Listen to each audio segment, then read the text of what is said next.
Barca fans कैसे हो आप लोग। होपफुली आप लोग ठीक ठाक होगे, गुड होगे और मज़े मार रहे होगे। और आपको मज़े मारने भी चाहिए क्योंकि बारसा की टेंशन आपको नहीं लेनी। पूरे दिन में क्या कुछ हुआ है उसके लिए मैं हाजिर हूँ। मैं आपके लिए वीडियो लेकर आता हूँ और जो भी इम्पोर्टेंट एक्टिविटीज़ बार्सिलोना में होती है, मेरी कोशिश होती है कि वो सारी की सारी एक्टिविटीज़ अपनी वीडियो में आपके लिए कवर कर सकूं। तो आज भी बहुत इम्पोर्टेंट न्यूज़ मेरे पास है। स्पेशली डेको का इंटरव्यू जो है वो बहुत ही इम्पोर्टेंट है और हम उसके ऊपर बात करेंगे। उसको समझना बहुत ही ज़रूरी है क्योंकि अगर हम डेको के इंटरव्यू को समझ जाएंगे तो हमें इस चीज़ का पता लग जाएगा कि बार्सिलोना की जो ट्रांसफ़र स्ट्रैटेजी है वो क्या रहने वाली है। तो उसके ऊपर बात करेंगे और उसके अलावा भी बहुत सारी इंपॉर्टेंट न्यूज़ हैं जो मैं आपके साथ इस वीडियो में शेयर करूंगा। तो आपसे रिक्वेस्ट रहेगी यार हमेशा की तरह कि वीडियो को लाइक ज़रूर कर देना और चैनल अगर अभी तक आपने सब्सक्राइब नहीं किया तो चैनल को भी ज़रूर सब्सक्राइब कर देना ताकि आपको बारसा की अपडेट्स जो हैं वो मिलती रहें। डेको के इंटरव्यू पर बात करने से पहले एक बहुत ही इम्पॉर्टेंट न्यूज़ आपके साथ शेयर करना चाहूँगा जॉन गार्सिया के बारे में। और वो न्यूज़ ये है कि उनको काफ़ी ज़्यादा थ्रेटनिंग फ़ोन कॉल्स मिल रही हैं, जिसकी वजह से जॉन गार्सिया काफ़ी पैनिक भी हो गए हैं और उन्होंने घर से बाहर भी जो है वो जाना फ़िलहाल के लिए छोड़ दिया है। उनको बेसिकली एक बर्थडे पार्टी के ऊपर भी जाना था, लेकिन थ्रेटनिंग फ़ोन कॉल्स की वजह से वो घर से बाहर नहीं जा रहे और उसके साथ साथ उन्होंने अपना फ़ोन नंबर भी चेंज कर दिया। अब जो रिपोर्ट्स आ रही हैं वो ये कहती हैं कि स्पेनियल फैंस जो हैं वो बेसिकली ये थ्रेटनिंग कॉल जो है जॉन गार्सिया को कर रहे हैं। और आपको पता है कि राइवलरी जो है वो बार्सिलोना और स्पेनियल की वो बहुत ही ज़्यादा जो है बिटर किस्म की राइवलरी है। तो ये एक पॉसिबिलिटी हो सकती है कि स्पेनियल फैंस ही जो है वो इस तरह की कोई हरकत करके उनको डरा धमका रहे हो। तो ये भी एक पॉसिबिलिटी हो सकती है, लेकिन फ़िलहाल जो है वो एक पैनिक ज़रूर है और जॉन गार्सिया ने जो है वो अपने घर से बाहर जाना जो है वो फ़िलहाल के लिए छोड़ा हुआ है। तो देखो यार, जब इस तरह राइवल्स क्लब के अंदर जब ट्रांसफ़र्स होती है ना तो उसके कॉन्सिक्वेंसेस कुछ इसी तरह के होते हैं। और जॉन गार्सिया को मेरे ख्याल से शुरू के कुछ दिन जो है वो काफ़ी ज़्यादा जो है मोहतात भी रहना पड़ेगा।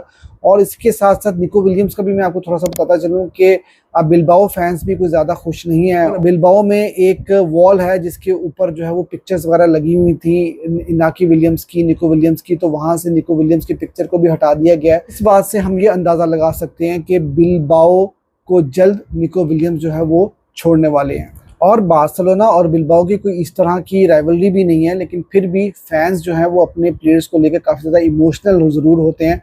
तो अब जॉन गार्सिया का केस आपके सामने आ चुका है और रिपोर्ट्स तो यही कह रही हैं कि स्पेनियल फैंस ही ये सब कुछ कर रहे हैं और साथ ही साथ बिलबाओ फैंस ने भी जो है वो थोड़ा सा रिएक्शन शो करना शुरू कर दिया है। इसके अलावा यार डेको ने आज एक बहुत ही इम्पोर्टेंट इंटरव्यू दिया है, उसके ऊपर बात करना बहुत ही ज़्यादा ज़रूरी है।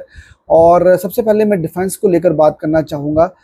डेको ने ये कंफर्म किया है कि अरोहो जो है he is not for sale और अरोहो बार्सिलोना में ही रुकने जा रहे हैं। और उन्होंने ये बात मानी है कि पिछला जो सीज़न रहा है अरोहो का वो काफ़ी ज़्यादा उनका मुश्किल सीज़न था। एक तो वो काफ़ी टाइम इंजर्ड भी और उसके बाद उनकी परफॉर्मेंसेस भी जो है ज़्यादा अच्छी नहीं रही थी। लेकिन उन्होंने ये बात कही है कि अरोहो जो है वो ख़ुद भी बारसा छोड़कर नहीं जाना चाहते और वो दोबारा से जो है वो अपने बेस्ट में वापस आना चाहते हैं। और डेको यही बोल रहे हैं कि वो one of the best defender हैं और दोबारा से अपनी फॉर्म पकड़ के वो वापस आना चाहते हैं। और बार्सिलोना के पास इस वक्त 5 सेंटर बैक्स हैं और उसमें जो मोस्ट लाइकली जो प्लेयर लीव करेंगे वो होंगे क्रिश्चियनसन। और क्रिश्चियनसन जो है उनको सऊदी अरेबिया से भी ऑफर्स हैं, यूरोप से भी ऑफर्स हैं। मैंने रिसेंट वीडियोज़ में भी आपको बताया था।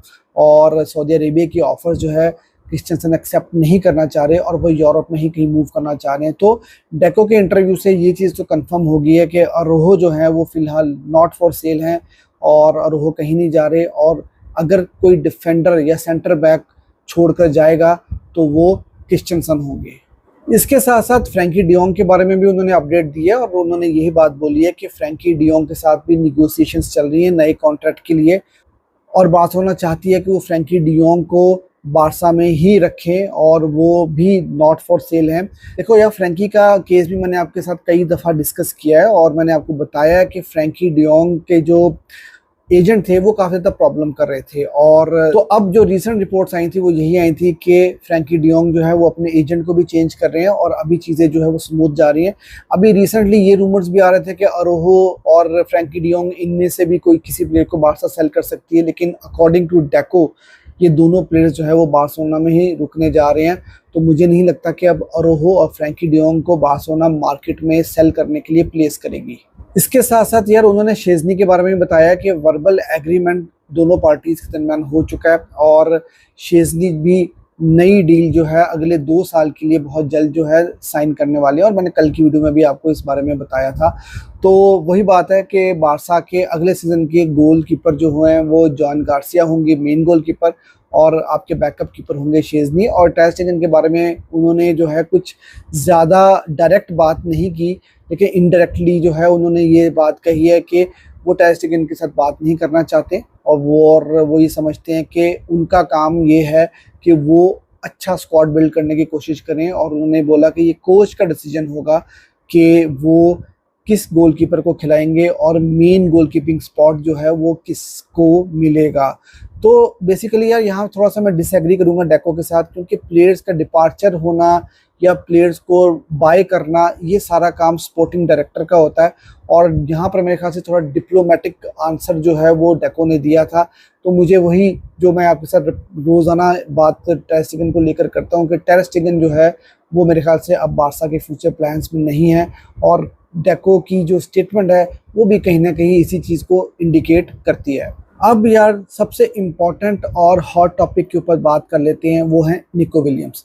डेको ने इंटरव्यू में निको विलियम्स के बारे में भी साफ साफ ये बात कह दी है कि यस, निको विलियम्स जो है वो बार्सिलोना आना चाहते हैं और बार्सिलोना पूरी कोशिश कर रहा है कि किसी तरह से ये डील जो है वो फाइनलाइज कर सके और बिलबाओ के साथ जो है वो चीज़ें फाइनल हो सकें। तो अब एक तरह से ये एक कंफर्मेशन किया कि भाई बार्सिलोना जो है वो निको विलियम्स के पीछे जा रही है और बार्सा उनको साइन करना चाह रही है। और साथ ही साथ उन्होंने ये बात भी कही कि लामीन यमाल और निको विलियम्स जो हैं वो उनकी बॉन्डिंग बहुत अच्छी है, उनकी फ्रेंडशिप बहुत अच्छी है, लेकिन बार्सिलोना ऐसा क्लब नहीं है कि जहां पर दोस्तों को लाकर जो है वो रखा जाए। बार्सिलोना एक प्रोफेशनल क्लब है और यहाँ पर जो है वो टीम वो बेसिकली ऐसे बनाई जाती है कि वो compete कर सके और कॉम्पिटिशन्स जो हैं वो जीत सके। तो ये एक चीज़ जो है उन्होंने कही है। और इसके साथ साथ मैं आपको ये भी बताता चलूँ कि बायर्न म्यूनिख जो है वो अभी भी जो है वो निको विलियम्स का पीछा नहीं छोड़ रही और उन्होंने एक नई ऑफ़र जो है वो निको विलियम को की है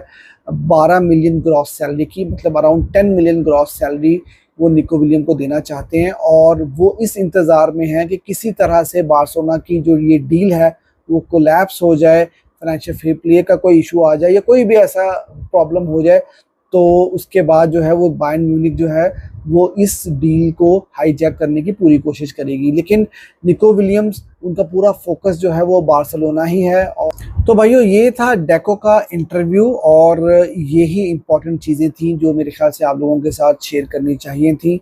तो डेको के इस इंटरव्यू से बार्सिलोना की जो ट्रांसफ़र स्ट्रैटेजी है, जो ट्रांसफ़र विंडो की जो स्ट्रैटेजी है वो कहीं ना कहीं क्लियर हुई है, समझ में आई है कि बार्सिलोना के टारगेट्स क्या हैं और बार्सिलोना कौन से डिपार्चर्स जो है वो देख रही है और कौन से बड़े प्लेयर्स, मतलब अभी तो सिर्फ क्रिस्टियनसन का नाम या आंसू फती का नाम आ रहा है, तो ये 2 प्लेयर्स ऐसे हैं जो कि फर्स्ट टीम के बड़े मेजर प्लेयर थे, तो इनको जो है वो बार्सिलोना अपनी डिपार्चर लिस्ट में डालकर रखे हुए है।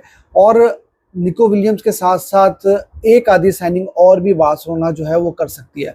तो यार ये थी आज की वीडियो अगर आपको अच्छी लगी हो तो यार वीडियो को लाइक ज़रूर कर देना और चैनल अगर अभी तक आपने सब्सक्राइब नहीं किया तो यार चैनल को ज़रूर सब्सक्राइब कर दो ताकि आपको बार्सा की डेली रूटीन में अपडेट्स मिल सकें।